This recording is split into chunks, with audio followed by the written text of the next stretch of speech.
मनोरम महांती आईएमडी भुवनेश्वर पूरा ओडिशा राज्य वेदर ब्रीफिंग करुच्ची। यदि देखा गत 24 घंटे अनेक स्थान में हल्का मध्यम वर्षा रेकर्ड होता सहित 9टी स्थान में प्रबल वर्षा रेकर्ड कर सर्वाधिक वर्षा रेकर्ड कर बरगढ़ जिलार पद्मपुर ठारे 88 मिलीमीटर।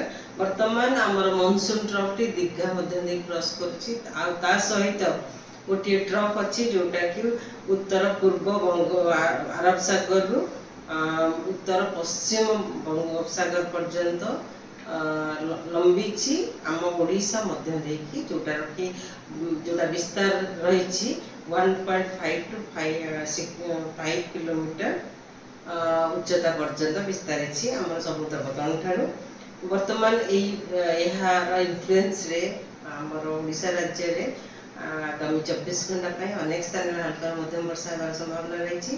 आज माने आगामी 24 घंटा का प्रबल वर्षा गोटे कि दुईटा स्थान में होगार संभावना रही। जमीक मयूरभंज केन्दुझर सुंदरगढ़ जिले में ता सहित काली मत 6 तारीख में अनेक स्थान में हल्का मध्यम वर्षा रहा सहित गोटे दुईटा स्थान में वर्षा सहित बिजुली घड़घड़ी होगार संभावना रही। बिजुली घड़घड़ी समय झटका पवन 30 ରୁ 40 किलोमीटर पर आवर रहिबार संभावना रही। 7 तारीख रे 7 तारीख और 8 तारीख रे किछि स्थान में हल्का मध्यम वर्षा रहा सहित बिजुली घड़घड़ी और झटका पवन 30 ରୁ 40 किलोमीटर पर्यंत रहिबार संभावना रही। आमर उत्तर अभ्यंतरण ओडिशार उपकूलवर्ती ओडिशार किछि जिले में बिजुली घड़घड़ी सहित वर्षा होगार संभावना रही। येलो वार्निंग दि जाइए बिजुली घड़घड़ी।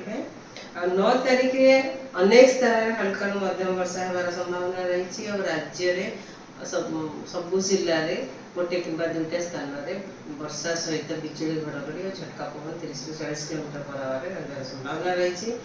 10 तारीख में 11 तारीख में वर्षा कंटिन्यू रहिबो। अनेक स्थान में हल्का मध्यम वर्षा होगार संभावना रही। वर्तमान 10 तारीख 11 तारीख विशेष किसी वार्निंग नहीं माने प्रबल वर्षार वार्निंग नहीं।